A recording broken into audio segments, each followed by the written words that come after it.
बिस्मिल्लाहिर्रहमानिर्रहीम। अस्सलाम वालेकुम dear students, I am Ali Raza, MSc mathematics from university of Punjab Lahore. Welcome to my YouTube channel Mathword. उम्मीद है कि आप सब लोग खैरियत से होंगे।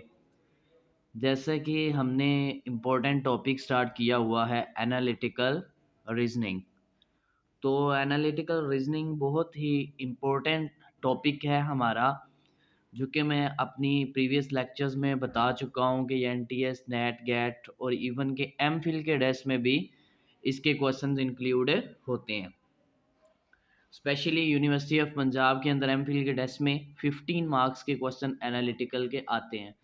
तो उम्मीद है कि प्रीवियस लेक्चर आप लोगों ने सुना होगा और आप लोगों को समझ भी आ गई होगी। फिर भी किसी स्टूडेंट का कोई सवाल हो तो वो कमेंट बॉक्स में पूछ सकता है। तो चलिए आज हम अपने नेक्स्ट प्रॉब्लम की तरफ चलते हैं। आज का हमारा सवाल है, retail store identify individual product by means of a 4 symbol identification code. हमारे पास कहता है कोई रिटेल स्टोर है जो कि प्रोडक्ट को आइडेंटिफाई करने के लिए उन्होंने कोई वेरिफिकेशन कोड बनाया हुआ है। Running left to right the symbol used are 4 digits. उस कोड को बनाने के लिए उन्होंने 4 डिजिट इस्तेमाल किए हैं, 6, 7, 8 and 9 and the 4 letters LMNO। तो मैं सवाल रिपीट कर देता हूं अपना कि हमारे पास कहता है कि रिटेल स्टोर है, कोई कंपनी फर्ज करें कर ले है, जो कि प्रोडक्ट को आइडेंटिफाई करने के लिए उन्होंने वेरिफिकेशन कोड रखा हुआ है और उस कोड को इस तरह बनाया हुआ है कि उसके अंदर 4 डिजिट यूज़ हुए हैं और 4 ही लेटर यूज़ हुए हैं। ये डिजिट भी गिवन है और ये लेटर भी गिवन है। तो इसकी पहले सबसे कंडीशन जो है, हम इनकी इस कंडीशंस को पहले पढ़ते हैं कि each code consist of 2 letters and 2 digits. कहता है कि हर कोड जो है वो उसमें 2 लेटर होंगे और 2 डिजिट होंगे। ऐसा नहीं है कि उसमें 3 लेटर्स आ जाए और 1 डिजिट आ जाए, या 1 लेटर आ जाए 3 डिजिट आ जाए, ऐसा नहीं है। कहता है उसमें क्या होगा कि 2 ही लेटर आएंगे और 2 ही डिजिट आएंगे। उसके बाद हमारी नेक्स्ट कंडीशन है, the 2 letter must be next to each other and the 2 digit must be next to each other. इसका मतलब ये है कि कहता है जो 2 लेटर हैं वो एक दूसरे के बिल्कुल बाद में आएंगे और जो 2 डिजिट हैं वो भी एक दूसरे के बाद में आएंगे।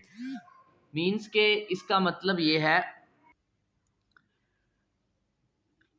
इसका मतलब इस तरह बन रहा है कि हमारे पास फर्ज किया 2 लेटर जैसे आ जाते हैं, पहले फर्ज किया L और M आ जाते हैं, तो कहता है ये दोनों साथ आएंगे। उसके बाद अगर 2 डिजिट है 9 और 6 तो वो साथ आएंगे।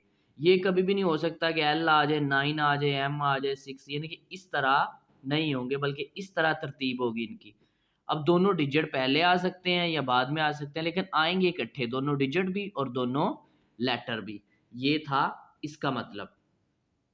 उसके बाद नेक्स्ट कंडीशन है, of the 2 digit the left digit must be less than the right digit. कहता है जो हमारे पास लेफ्ट वाला डिजिट होगा वो हमेशा राइट डिजिट से छोटा होगा। कि फॉर एग्जांपल अगर आपके पास इस तरह आ जाता है 7, 8, तो ये लेफ्ट साइड पे कहता है जो डिजिट होगा ये हमेशा छोटा होगा, राइट साइड वाला बड़ा होगा। ये कभी नहीं होगा कि आपका जो है 7 जो है वो 8 के बाद मतलब इस तरह आ जाए कि 8 के बाद 7, ये नहीं होगा। कहता है हमेशा ये रॉन्ग है। हमेशा जो लेफ्ट साइड है, लेफ्ट साइड का डिजिट क्या होगा, छोटा होगा, और राइट साइड का डिजिट बड़ा होगा। उसके बाद नेक्स्ट कंडीशन थी, the 2 letter must be dissimilar. और कहता ना ही 2 लेटर सेम आएंगे। फॉर एग्जाम्पल के LL आ गए या MM आ गए या NN, 2 लेटर कभी भी रिपीट नहीं होंगे। ये हमारी थी कंडीशंस। उसके बाद हमारा पहला सवाल है, सबसे पहले आपने आज ये काम करना है, क्योंकि आप लोग पहले 10-12 लेक्चर सुन चुके हैं, तो आपने पहले कोशिश करनी है कि इस सवाल को और कंडीशंस को लिख लेना है और इस सवाल को भी, स्टेटमेंट को लिख लेना। लेकिन आप लोगों ने वीडियो को स्टॉप करके पहले खुद इसका आंसर निकालने की कोशिश करनी है, क्योंकि 10-12 लेक्चर सुनने के बाद इतनी थोड़ी बहुत एबिलिटी आ जानी चाहिए कि आप खुद जज करो। फिर उसको सॉल्व करने के बाद आप वीडियो को दोबारा स्टार्ट कर दो ताकि आप देख सके आपका आंसर ठीक है कि नहीं।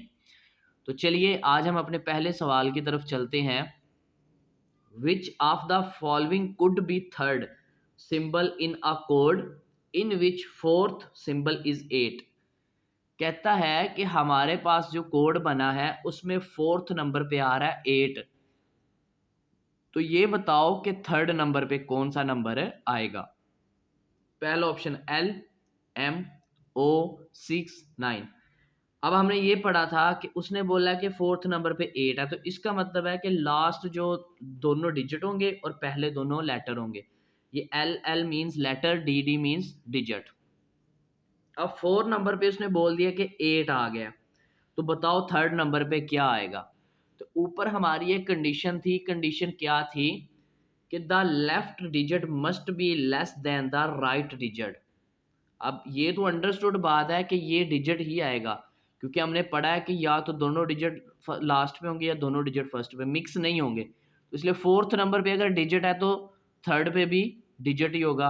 अब डिजिट कौन सा आएगा वो हमने देखना है। तो हमारी ऑप्शन क्या थी, कंडीशन क्या थी, the left digit must be less than the right, कि जो लेफ्ट साइड वाला डिजिट है वो राइट साइड वाले डिजिट से छोटा होगा। अब इधर 8 आ रहा है तो इसका मतलब 8 से छोटा ही आएगा। यहाँ पे तो ऑप्शन देखो LMO 6 और 9, मतलब 6 और 9 में से कौन सा आएगा, तो 6 आंसर करेक्ट है, क्योंकि लेफ्ट साइड पे छोटा आना है, 9 तो आ नहीं सकता, तो इसलिए करेक्ट ऑप्शन कौन सा होगा, 6। अब 8 की लेफ्ट साइड पे 7 और 6 दोनों आ सकते हैं। अब 7 तो ऑप्शन के अंदर है ही नहीं, 6 है, तो इसलिए करेक्ट आंसर 6। ठीक है। अब देखो ये लेफ्ट साइड पे छोटा है और राइट साइड पे बड़ा है।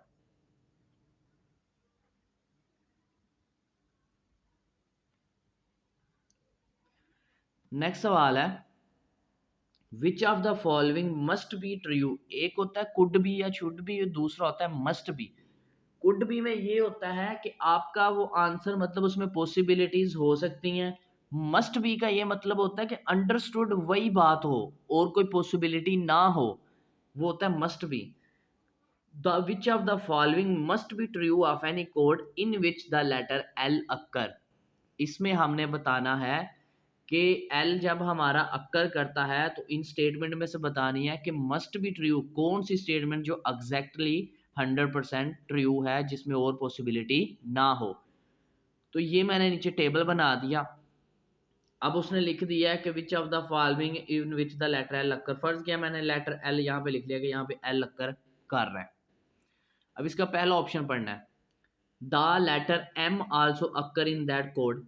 तो जाहिर बात है यहाँ एम भी आ सकता है, एन भी आ सकता है, ओ भी आ सकता है, कोई भी तीनों में से आ सकता है। तो इसका मतलब ये एग्जैक्ट आंसर नहीं हुआ, क्योंकि यहाँ पे पॉसिबिलिटी आ गई, एम है तो एन भी आ सकता है, तो इसलिए फर्स्ट ऑप्शन इज रॉन्ग। दूसरा देखें, letter N also occur.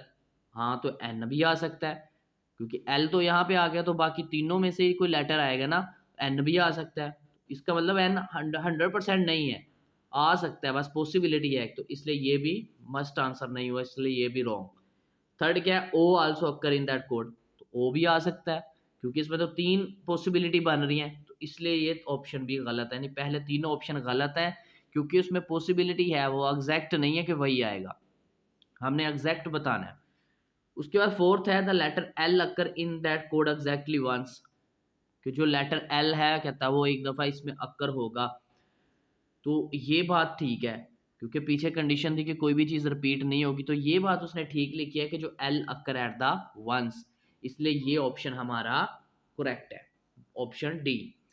Fourth option हम चेक करते हैं, the letter L occur in that code exactly twice, कि लेटर एल 2 दफ़ा आएगा, तो नो, ये रॉन्ग है, क्योंकि हमने कंडीशन पढ़ी थी कि कोई भी लेटर रिपीट नहीं होगा, 2 दफ़ा नहीं आएगा।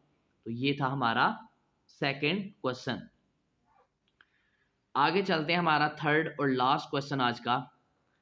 If the first symbol in a code is 7, any one of the following symbol could occur in one of the remaining 3 position except. कहता है कि किसी कोड में फर्स्ट नंबर आ रहा है 7, तो नीचे वाली ऑप्शन में से बताओ कि कौन सा ऐसा ऑप्शन है जिसके अलावा सारे ही आ सकते हैं। एक्सेप्ट मतलब उसके अलावा। अब देखो ये मैंने टेबल बना लिया। अब उसने बोला कि फर्स्ट नंबर पे 7 है तो इसका मतलब पहले 2 डिजिट आएंगे बाद में लेटर। तो मैंने ये D digit, L mean letter, पहले मैंने लिख दिया 7।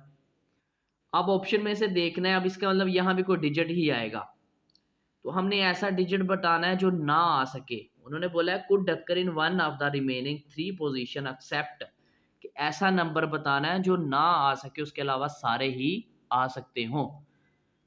तो अगर देखा जाए तो हमारा पहला ऑप्शन ही है 6, जो कि नहीं आ सकता। क्यों? क्योंकि अगर मैं 6 लिखूं तो हमारी कंडीशन ये थी कि हमेशा लेफ्ट साइड वाला नंबर राइट साइड वाले नंबर से छोटा होना चाहिए। The left number is less than the right. इसका मतलब है कि 6 कभी भी नहीं आ सकता, क्योंकि 6 तो 7 से छोटा है, लेकिन यहाँ पे कोई ऐसा नंबर आना चाहिए जो 7 से बड़ा हो, जिसकी, क्योंकि लेफ्ट साइड पे 7 आ गया ना तो 7 से बड़ा ही होगा यहाँ पे, तो फिर ही ऐसी पॉसिबिलिटी बनेगी ना कि 7 छोटा हो जाएगा लेफ्ट साइड वाला नंबर। तो इसलिए ऑप्शन 1 जो है 6 आंसर इज करेक्ट। 8 जो है वो आ सकता है, क्योंकि ये देखो फिर 7 छोटा हो जाएगा तो ये कंडीशन सेटिस्फाई करेगा कि लेफ्ट साइड वाला छोटा है राइट से। डिजिट 9 भी आ सकता है, उसके बाद लेटर तो आएगा ही नहीं, क्योंकि लेटर तो यहाँ पे आएंगे। इसलिए हमारे पास जो है number 6 is a correct answer, कि इसके अलावा सारे नंबर ही आएंगे।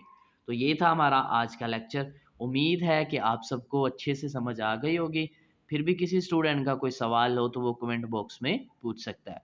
तो आपने लेक्चर्स को सुनना है और साथ चैनल को सब्सक्राइब करना है और बेल आइकन को ज़रूर दबाइएगा, और साथ लाइक भी कीजिएगा, दोस्तों में भी शेयर करें, ताकि इजीली जो लेक्चर अपलोड हो वो आपको भी मिल सकें और आपके दोस्तों को भी मिल सके। तो इंशाल्लाह मिलते हैं नेक्स्ट लेक्चर में, तब तक के लिए खुदा हाफिज़, फ़ी अमानिल्लाह।